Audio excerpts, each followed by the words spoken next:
Quando falamos do futuro do agronegócio, falamos de uma mudança profunda. Novas formas de pensar, produzir, regenerar o solo e gerar valor em toda a cadeia. Neste quarto e último episódio da websérie Agricultura Regenerativa Presente e Futuro, vamos falar sobre como o setor está alinhado aos compromissos da Agenda 2030 da ONU.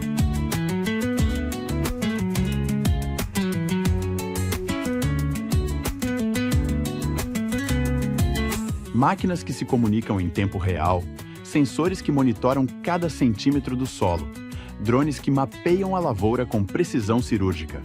Tudo isso é agricultura de precisão aplicada para reduzir riscos, melhorar decisões e tornar o campo mais resiliente. Ao mesmo tempo, práticas regenerativas e o sequestro de carbono mostram que sustentabilidade também pode gerar valor e ampliar oportunidades para o produtor.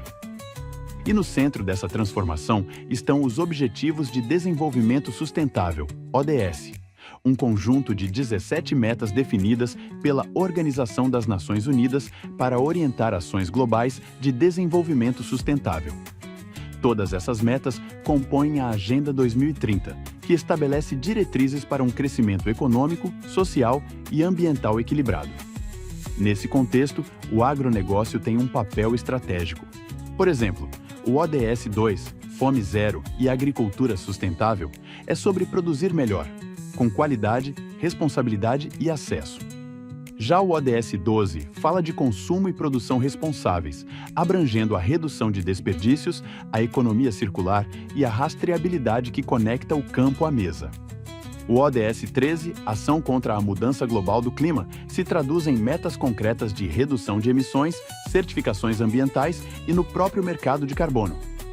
E o ODS 15, Vida Terrestre, está presente no manejo sustentável do solo, na conservação da biodiversidade e na regeneração de áreas degradadas. Aqui na Terreos, nosso compromisso se traduz em resultados concretos.